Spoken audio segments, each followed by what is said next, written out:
Allez, on passe à la vidéo suivante pour corriger les questions à partir de la question donc du coup 5. Alors là, on considère une liste maintenant. Alors ici, dans les questions précédentes, les listes, on les a appelées liste 2, liste 1, etc. etc., etc. Euh, voilà, on les a appelées liste 2, liste 1, etc. etc. Bon, là maintenant, on vous dit qu'on l'appellera self. La liste, on l'appellera self, hein. C'est-à-dire qu'on se place en fait directement dans la classe liste ordo. Et donc c'est le self qui est là. Vous avez vu, il a un attribut cellule au début qui vaut none, etc. Donc self ici, ça représentera, self représente un objet de la classe liste ordo. Voilà, donc ça faut se le mettre dans la tête, c'est-à-dire que dans cet exo, du coup, vous avez vu, si vous voulez être ordonné, hein, du coup self n'a qu'un attribut, cellule. Donc, je n'ai le droit d'écrire que self.cellule. Et quand j'écris self.cellule, j'accède à la première cellule tête. Voilà. Ça, c'est une cellule, du coup. Self.cellule est un objet de la classe cellule, c'est-à-dire la classe que vous voyez ici. Et quand j'ai un objet de la classe cellule, j'ai le droit d'écrire deux trucs. J'ai le droit d'écrire point valeur, point suivant. Donc, j'ai le droit d'écrire self.cellule, point valeur, et self.cellule, point suivant, etc. Sachant que ça sera un int. C'est une valeur, hein. Donc ça sera un int, ça y est. Donc c'est un int, je peux plus faire de point, je sais pas quoi.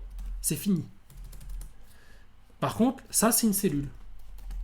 Donc comme c'est une cellule, je peux rajouter des points suivants ou des points valeurs, si ça me chante.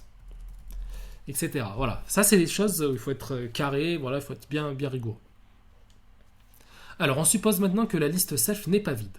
Voici une représentation de self, donc on vous donne un schéma uniquement pour vous aider en fait. Hein, là, c'est uniquement pour vous aider ce schéma-là. Les valeurs V0 à V3 sont là pour représenter les valeurs stockées. Donc V0, V1, V2, V3, ça représente des exemples de valeurs, parce que je ne voulais pas mettre des nombres, des exemples de nombres, mais on vous dit clairement, c'est dit clairement dans la phrase, que les valeurs V0 sont là pour représenter les valeurs stockées dans la liste, mais ne doivent jamais être utilisées dans vos réponses. Et il y en a qui ont utilisé V0, V1, V3 dans les réponses. Ça, c'est un schéma pour vous aider. Mais j'aurais pu poser toutes les questions sans schéma. Donc il ne faut pas utiliser le schéma, enfin les valeurs dans vos réponses en fait. Donc là on vous dit, donc V, n'oubliez pas ce qu'est V, hein. Il y en a qui ont oublié ce qu'était V. V c'est la valeur qu'on doit insérer. D'accord. Par exemple ici, vous devez, si vous voulez ajouter 15, tout le monde a réussi à me répondre que 15 allait être entre 9 et 26, c'est-à-dire ici. D'accord. Donc là V c'est une valeur qu'on veut ajouter, mais c'est uniquement la valeur, hein, pour le moment. Donc on vous dit, on suppose que V est inférieur à self.cellule.valeur. Alors c'est quoi self.cellule.valeur? Donc self, c'est ma liste. Si je fais point cellule, j'ai la cellule de tête. Si je fais point valeur, j'ai celle-là. Eh bien, si la valeur insérée, V, si V est plus petite déjà que la valeur de départ, ça veut dire que mon V doit être inséré avant. Que je vous montre, hein, schématiquement. Ça veut dire en fait, du coup, que ce qui doit se passer, voilà. Donc là, on suppose, en fait, on veut vous guider pour créer la fonction ajoutée.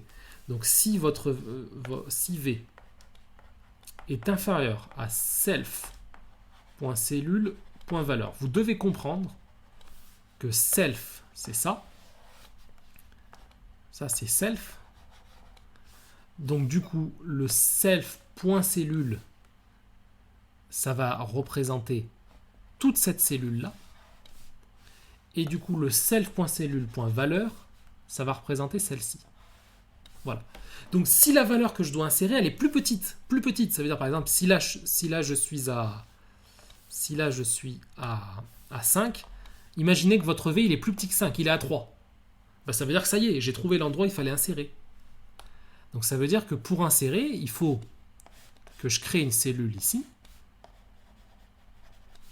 que sa valeur, ce sera V. N'oubliez pas que V, dans cet exercice, c'est un int. Hein. Ça, c'est type int. Hein. C'est juste une valeur. Hein. Et donc, du coup, son suivant,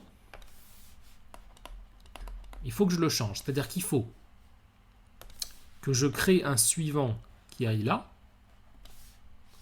Et du coup, ma liste ordonnée, sa tête, ça doit être celle-ci. Donc, qu'est-ce qu'il faut faire alors pour que ça marche? Ben, il faut que mon nouveau self.cellule, donc self.cellule, je rappelle, c'est la tête, c'est la cellule tête. Hein. Ça, c'est la cellule tête. Ben, ma nouvelle tête, ça doit être quoi ma nouvelle tête? Ma nouvelle tête, ça doit être cette cellule-là. Mais cette cellule, il faut la créer. Il y en a qui ont écrit self.cellule égale V. Et non, V, ça ne peut pas marcher puisque V, c'est pas une cellule, c'est juste un entier. Donc, ma nouvelle cellule, ça doit être quoi? Ma nouvelle cellule, ça doit être cellule V et son suivant, celle-ci, ça doit être l'ancienne tête. Alors, l'ancienne tête, c'est la tête actuelle en fait. Voilà. Donc, actuellement, le self.cellule, parce qu'on n'a pas encore fait le changement, c'est bien celle-ci. C'est bien celle-ci que je colorie en bleu. Et donc, nous, on est en train de la changer. Mon nouveau self.cellule, alors, pardon, je vais faire comme ça, voilà. Mon nouveau self.cellule, ça doit être cellule de V, virgule, et l'ancienne. Donc ça doit être ma nouvelle. Vous avez vu? Donc, quand vous créez une cellule, vous créez la valeur et vous définissez son suivant. Voilà. Si vous préférez, si ça vous va pas trop, ce code, vous pouvez mettre comme ça. New. Donc, vous allez créer une nouvelle cellule qui contiendra V comme valeur et self.cellule, la tête actuelle. Et ensuite, ce qu'on va faire, c'est qu'on va changer la tête actuelle. La tête actuelle sera égale à new. Si vous voulez, ça aussi, ça marche. Donc, voilà. Donc ça, c'est quelque chose, ça demande vraiment de la rigueur, hein, de réussir à écrire quelque chose comme ça. Bon, encore une fois, qu'est-ce que j'ai eu comme réponse là? Donc j'ai eu des trucs comme ça, j'ai eu des self.cellule égale v, v0. Donc là, encore une fois, pour essayer de bien comprendre vos erreurs, hein, vous allez vous reconnaître. Hein, donc le but, c'est que vous compreniez aussi vos erreurs. Hein, c'est pas de proposer juste une correction. Bon, là, on voit que c'est un tuple. Hein. Là, c'est un tuple. Donc, il manque le mot cellule. Et là, le V0, déjà, on n'avait pas le droit de l'utiliser. Et puis, deuxièmement, V0, c'est une valeur. Là, il faut qu'il y ait le suivant ici. Et le suivant, ça doit être une cellule. Donc ça, on voit que c'est faux. Qu'est-ce qu'on a eu également? Alors, je regarde en même temps. Hein. Qu'est-ce que vous m'avez fait? Donc, il y a des fautes qui sont graves, on va dire.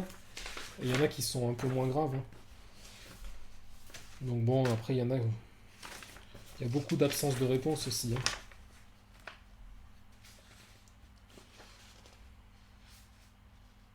Bon, après, j'ai des trucs qui ne veulent rien dire. Hein.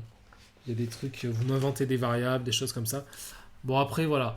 Parmi les erreurs moins graves, il y en a qui ont mis un point suivant ici. Voilà, non, si vous mettez point suivant, ça veut dire que vous faites comme si vous aviez déjà changé la tête. On n'a pas encore changé la tête. Hein. Donc, jusqu'à preuve du contraire, le self.cellule, c'est toujours celui qui est en bleu. D'accord?